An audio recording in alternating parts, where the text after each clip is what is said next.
시청자 여러분 안녕하십니까?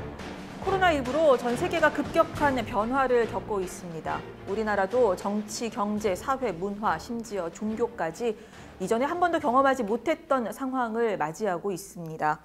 이런 변화 속에서 한국교회는 코로나19 이후를 어떻게 준비하고 있는지 각 교단의 상황과 대비 태세를 점검해 보려고 합니다. 그래서 CBS 뉴스가 이틀에 걸쳐서 특집 좌담으로 4명의 현직 총회장들을 만나는데요. 오늘은 예장 통합총회장 김태영 목사와 예장 합동총회장 김종준 목사를 모셨습니다. 안녕하십니까? 안녕하세요. 안녕하세요. 네. 우선 먼저 각 교단들의 상황들을 좀 한번 봤으면 좋겠습니다. 지금 코로나19 사태가 석 달 넘게 진행이 되고 있는데 우선 통합총회의 교회들은 어떤 얘기들을 좀 많이 하세요? 총회적으로 지난주까지 7번에 걸쳐서 대응 지침을 발표를 했고 또 그 기도 공고를 통해서 그리고 공문을 통해서 교단, 교회에 다 하달이 됐습니다. 그래서 온라인 예배하고 현장 예배를 지금 겸해서 드리고 있고 병행해서 네. 예, 그 온라인 예배뿐 아니라 현장 예배를 드리는 교회들은 다 방역 지침 정부에서 제시하는 7가지를 철저하게 지키고 예배를 드리고 있습니다. 합동총회장님 어떻습니까? 지금 합동의 교회들은 어떤 상태들이에요?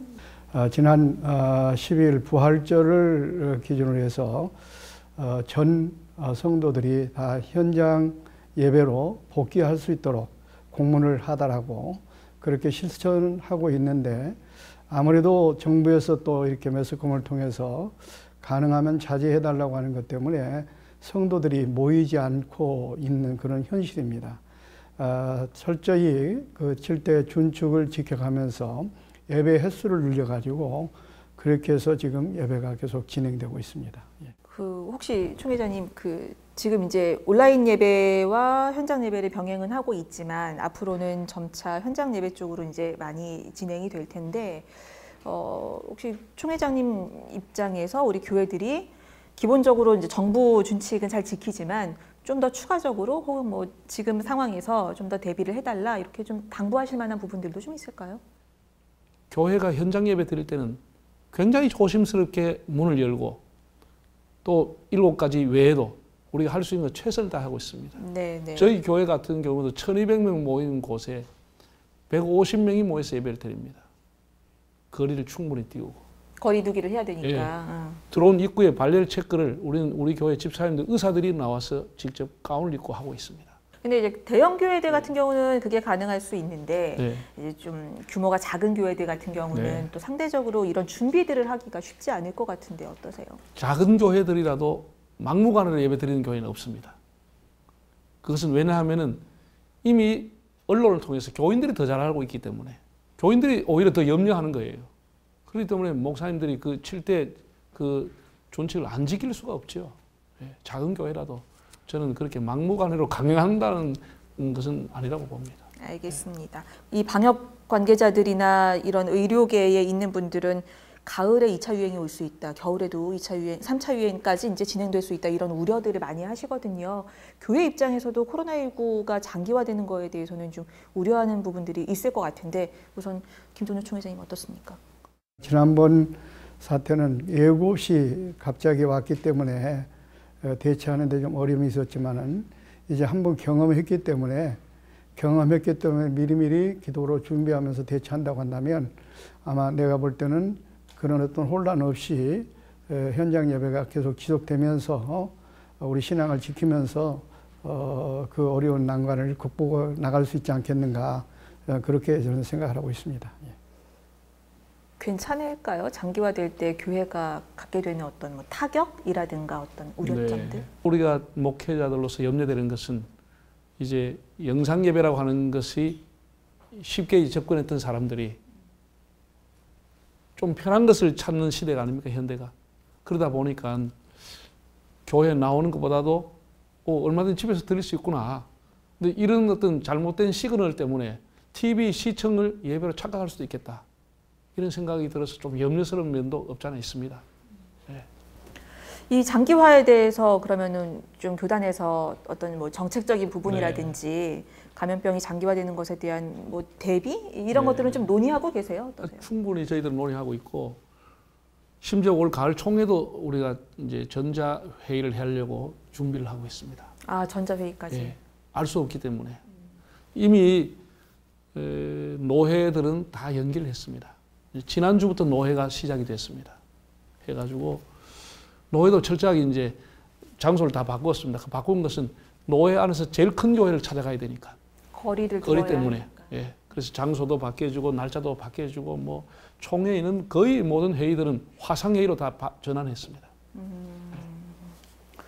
그래요. 합동에서는 지금 이런 그 감염병 장기화에 대해서 어떤 뭐 대비책들을 좀 논의하고 계신가요? 예, 저희 교단에서도 여러 가지 방법들을 지금 강구하고 있고요. 가을에 만약에 또 그런 일이 일어난다면은 아마 총회도 어렵지 않겠느냐 하는 그런 얘기가 있는데, 저희는 만약에 그렇게 된다면은 아무래도 화상으로 회의하는 것보다는 장소를 좀 넓은 장소로 해서 거리 뛰기를 하고 이렇게 해서 회의를 진행한다면은 되지 않겠는가 이런 생각을 가지고 나름대로 준비를 하고 있습니다. 예를 든다면 우리가 총대가 지금 한 1,700명 정도 되는데 네. 적어도 한 10,000명 정도 들어갈 수 있는 공간이라고 한다면 거리 뛰기를 해서 충분히 모든 회의가 다 진행될 수 있겠다. 그래서 그런 것까지도 염두에 두고 나름대로 지금부터 준비를 해 나가고 있습니다. 예. 아까 이제 통합총회에서는 전자회의 방식을 예. 이제 얘기를 하셨잖아요. 예.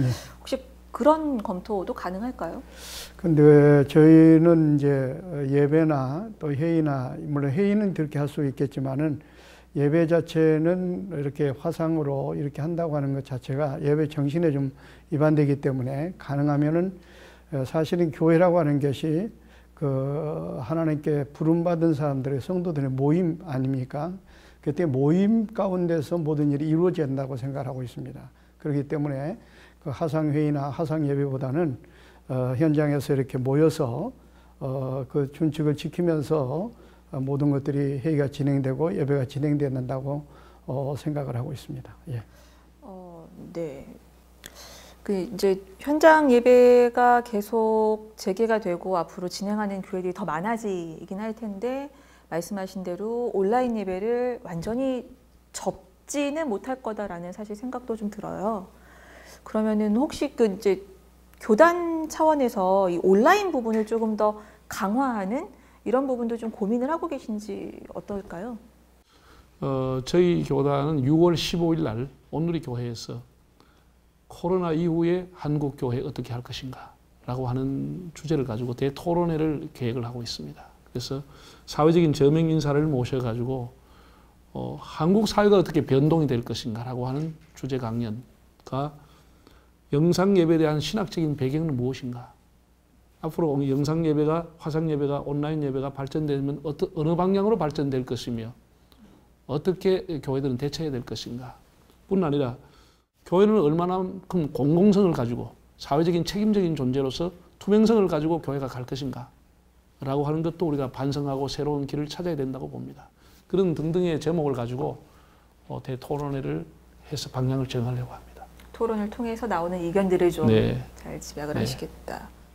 이번에는 이제 그 미자립교회 지원에 대한 부분을 좀 살펴봤으면 좋겠는데요. 사실 그 이 코로나 상황에서 제일 어려웠던 그 대상들이 그 미자립교회들, 작은 교회들 이런 교회들이었고 그나마 이제 여러 교회들이 십시일반해서 임대료 지원하기라든가 이런 도움을 주었기 때문에 그나마 좀 이렇게 잘 이겨나갈 수 있었던 것 같은데 이게 감염병이라는 게 계속 된다고 할 때 이런 방식의 그 작은 교회 지원이 지속될 수 있을까라는 생각이 좀 들더라고요. 교회라고 하는 것이 어떤 다른 기업처럼 헌금이 나오면 그걸 쌓아놓는 게 아니라 그때그때 소진을 하기 때문에 어느 교회든지 아마 이 부분에 대해서 어려움을 느끼지 않은 교회는 없으리라고 생각이 됩니다. 저희 교단에서는 그 미자립 교회 지원 그 부서가 있습니다. 법인으로 이렇게 만들어져서 거기서 거기를 중심으로 해가지고 미자립 교회를 장기적으로 이렇게 돕는 그런 방법들을 지금까지 강구해왔고 앞으로도 아마 그것이 활성화돼가지고 지속적으로 진행이 된다고 한다면 이런 어떤 사태 때문에 어려움 당하는 그 미자립 교회들도 그 문제를 무난히 해결해 나갈 수 있지 않겠는가 이렇게 좀 생각하고 있습니다.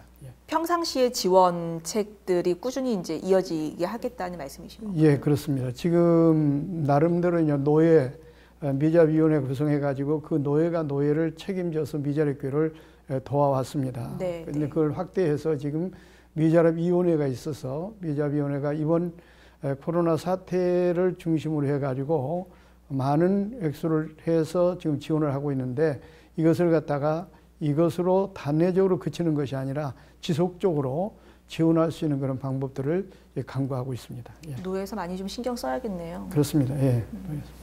통합에서는 어때요, 목사님? 작은 교회들에 대해서 고민이 많으실 것 같습니다. 노회가 미자립 노회를, 자립 노회가 미자립 노회를 돕는 운동을 15년을 했습니다. 네. 1년에 공식적으로 180억 정도가 지원이 돼서 미자립 교회 목회자들의 어떤 생활비를 도왔습니다. 이번에 이제 그분들이 큰 타격을 받게 됐죠. 상가교회, 미자립 임대교회가. 그래서 현금으로 이번에 이제 코로나 재난을 당한 교회를 돕기 위해서 현금으로 들어온 게 지난주까지 한 11억 정도 들어왔다고 보고를 받았고, 모금. 네, 모금이. 말씀이시죠. 물품으로 들어온 것이 한 5억 정도가 들어왔습니다. 현금은 11억이 들어왔는데 우선 액수로 보면 11억이 꽤나 많다라는 생각이 들 건데 2,300교회가 미자립 교회입니다. 총회 신고한 교회가. 네, 네. 2,300교회에 30만 원씩을 도와주니까 약 7억이 나가버렸습니다. 2번 도와주기도 어려울 정도입니다. 그래서 일단 30만 원씩 2,300교회를 다 나눠주면서 그 노회에다가 좀 노회가 좀 더 이렇게 더해서 도와드리라 해서 뭐 50만 원 드린 교회, 노회, 70만 원, 100만 원 드린 노회도 있고 그렇게 했는데 대구 지역에는 특별히 또 대형 교회들이 한 5억 5천을 모아 주셔가지고 대구 지역에 재난 지역이 아니었습니까? 거기에는 좀 더 많은 보조를 해드렸습니다. 일부에서는 소상공인 지원하는 방식처럼 이런 작은 교회나 미자립 교회에 대해서도 좀 지원을 해주는 게 필요하지 않느냐 이런 얘기들도 하시는데 그 부분에 있어서는 목사님은 조금 회의적이신가요? 지난번에 그 이제 7대 종단장 종교 지도자 초청 총리하고 간담회 있었습니다. 네. 제가 총리님한테 부탁을 드린 것은 재정을 지원해 달라고 하지 않겠다. 대신 정말 300명, 500명 모이는 교회가 교회 건축을 했는데 원리금도 갚아야 되고 이자도 갚은 교회는 지금 굉장히 어렵게 됐다. 연체가 바로 붙어버린다. 또 상가교회도 대출 받아가지고 교회 시작했는데 연체 붙으면 교회가 용기가 꺾여진다. 그러니까 한 1년 정도라도 연체를 붙지 않는 방향을 찾아달라. 그렇게 말씀을 드렸어요. 이자를 유예하거나 이자를 유예하도록 한 방향으로. 그랬더니 총리께서 좋은 제안인데 금융위원장과 검토해서 좋은 답을 주겠다라고 했습니다. 알겠습니다. 자, 코로나19 확산으로 지금 이제 우리 사회는 새로운 일상을 맞이해야 되는 뉴 노멀 시대라는 말을 하는데요. 이제 이전의 방식으로 돌아갈 수가 없는 것처럼 사실은 교회 연합 사업도 이전의 방식하고는 좀 달라야 되지 않을까라는 생각이 들어요. 사회 자체가 다 변했고 교회도 지금 전혀 새로운 상황들을 맞이하고 있잖아요.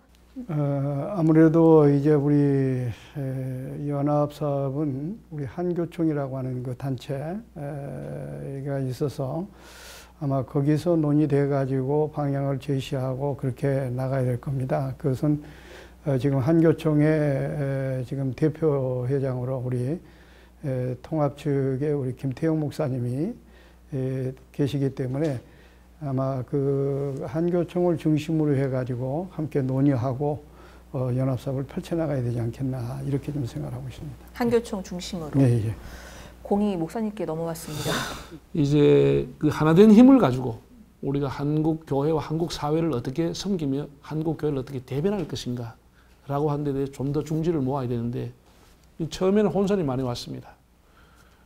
코로나 대응에 대해 가지고 현장 예배를 드리는 교회도 있었고 대형 교회 중에서 그러니까 대형 교회들이 또 온라인 예배로 전환도 했고 그러면서 사회에 비춰지는 것은 교회 혼란이 와버렸습니다. 그래서 이런 것도 이제 이걸 경험을 삼아서 이제 연합적인 차원에서 총회장님들과 함께 머리를 맞대서 같이 한 방향으로 가는 게 좋겠다. 혼선이 오지 않도록 한국 교회의 미래를 위해 가지고 연합적으로 같이 대응을 하자. 교단별로 차별된 대응이 아니고 그런 의논을 해야 되겠다 그런 생각이 듭니다. 이제 마지막으로 제가 두 분 총회장님께 지금 코로나19를 힘겹게 버티고 이겨나가고 있는 우리 국민들과 또 한국 교회, 교인들에게 끝까지 잘 이겨나갔으면 좋겠다 이런 그 메시지를 좀 한 말씀씩 부탁드리고 싶습니다. 먼저 김종윤 총회장님. 예, 하나님께서는 시험과 연단의 과정을 통해서 정금처럼 나오게 하신다고 했습니다. 지금 우리가 당하는 이 코로나 사태가 당장은 견디기 힘들고 어렵지만은 아마 이걸 통해서 우리가 여러 가지 모든 생활이라든지 또 생각이라든지 모든 것들이 좀 더 돌이켜보고 또 바른 길을 걷게 하고 그렇게 되면 그 다음에는 오히려 더 큰 축복과 은혜가 오지 않겠는가. 그렇기 때문에 현재 그 어려움 때문에 너무 낙심하지 마시고 오히려 이럴 때 용기를 가지고 잘 대처한다면 오히려 이 어려움이 변하여 큰 축복이 될 줄로 저는 확신하고 있습니다. 예. 김대중 정부 시절에 우리 IMF를 시작하면서 200톤 이상의 금이 자발적으로 모아졌습니다. 네. 그것처럼 이번에도 국민들이 한 마음이 돼서 코로나가 전 세계에서 우리가 가장 먼저 긴 터널을 지나가고 있지 않나 생각이 듭니다. 하나된 힘, 교인들의 성도들의 기도의 힘, 국가를 사랑하는 애국심 이런 것이 결국 나라를 새롭게 하리라 그렇게 보고 있습니다. 네, CBS 뉴스가 마련한 특집좌담 오늘은 예장 통합총회장 김태형 목사와 예장 합동총회장 김종준 목사 두 분과 이야기를 나눴습니다. 오늘 감사합니다. 감사합니다. 감사합니다. 네. 이 코로나19가 언제 종식될지는 알 수 없지만 지금은 이를 정말 격하게 대비하는 지혜가 필요해 보입니다. 내일은 기독교대안감리회와 한국기독교장로회 두 교단의 상황들을 살펴보도록 하겠습니다. 오늘은 여기서 인사드리겠습니다. 고맙습니다.